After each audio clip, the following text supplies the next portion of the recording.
Hello and welcome to Day 9 of the Selah Time to Pause audio Advent calendar. Today we will hear the Christmas story continue as the next part is read to us by Inga Longmore. Following that, our daily thought will be brought to us by our very own Elizabeth Bhatia. Elizabeth is our resident graphics guru here at the online core, who has created each of our Advent calendar windows, integrating each number into the design. To check these out in all their glory, go to the Instagram page, which is plexus.salvationarmy. That's plexus.salvationarmy. As well as being a fantastic artist, Elizabeth is a very talented worship leader, and today she is bringing to us her personal musings on the Christmas story and the glory, sacrifice and the compassion of Jesus, Emmanuel, God with us.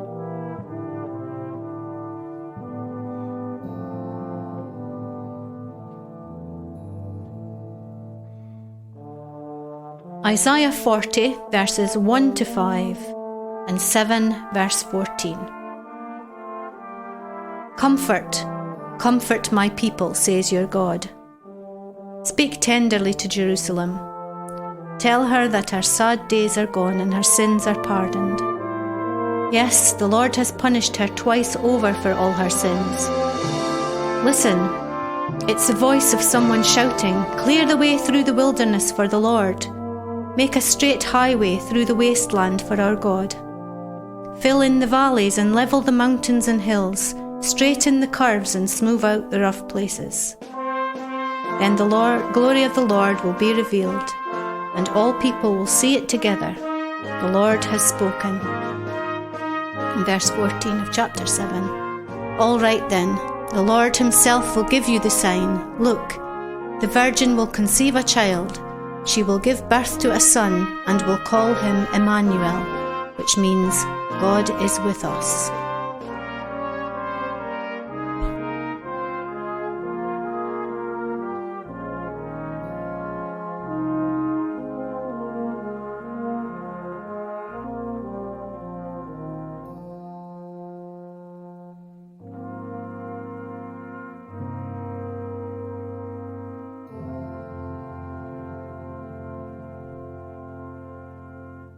Hi everyone. When I was a kid, one of the things I loved most about Christmas was coming down in the morning to find the whole house decorated. While me and my brother and sisters were asleep, my parents would spend the night putting up tinsel and streamers and shiny foil lanterns that hung from the ceiling. It really was magical waking up on Christmas morning and running down the stairs to see our plain old house completely transformed into a wonderland of red, green and gold. And we never really understood how the house got like that. It was just some sort of Christmas miracle. When I think about Christmas now, it's not the decorations that fill me with awe and wonder. Although don't get me wrong, I love making my house look like something out of a Hallmark Christmas film. What I love most about Christmas now is that we celebrate the fact that God really did become a man through Jesus, that he made the dust of the earth his home, and that he gave up his life and rose again to restore us back to right relationship with the Father.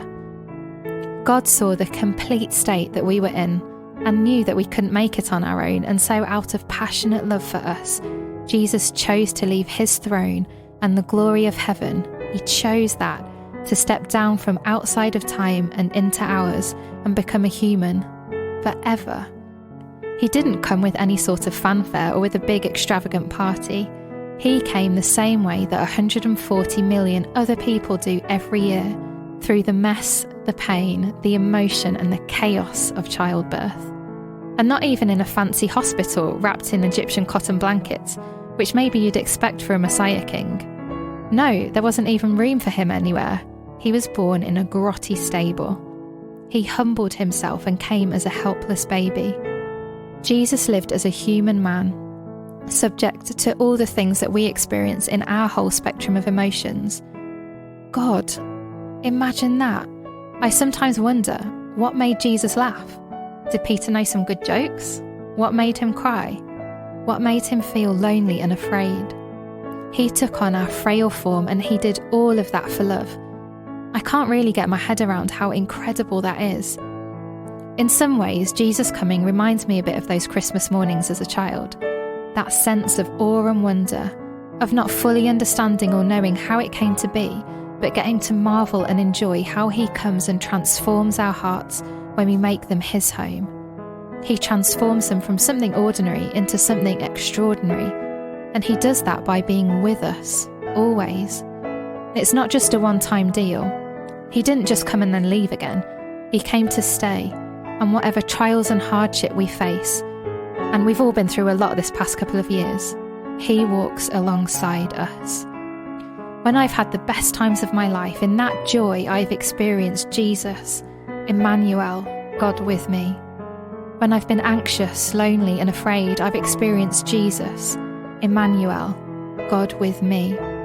When I've felt like life is too much and wanted to give up, and when I've experienced excruciating heartbreak, when I've been faced with the very worst of what I've done wrong, I have known Jesus as Emmanuel, God with me, in greater depths than I could ever fathom.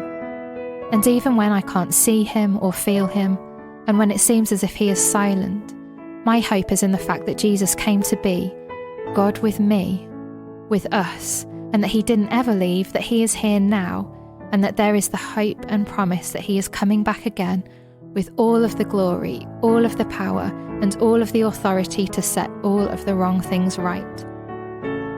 This song I'm about to play, Emmanuel, God with us, is one I wrote myself quite a few years back.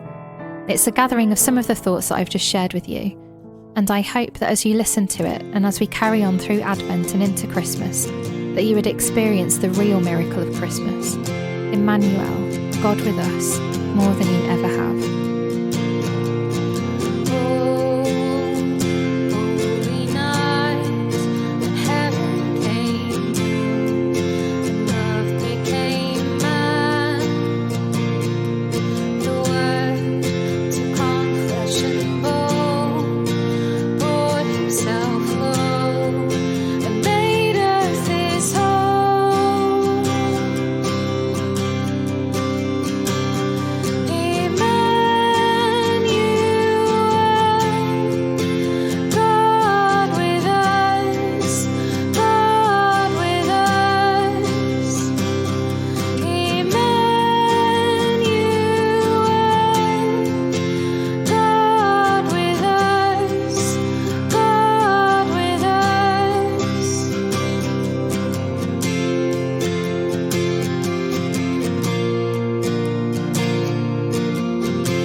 to earth on that special day, a holy, innocent child, Emmanuel, to be with us. Not just us as a collective, but us personally, bringing the wonder and the glory of this Christmas season, stepping into our dust here on earth to ransom and save us, all because you loved us, loved me, loved you.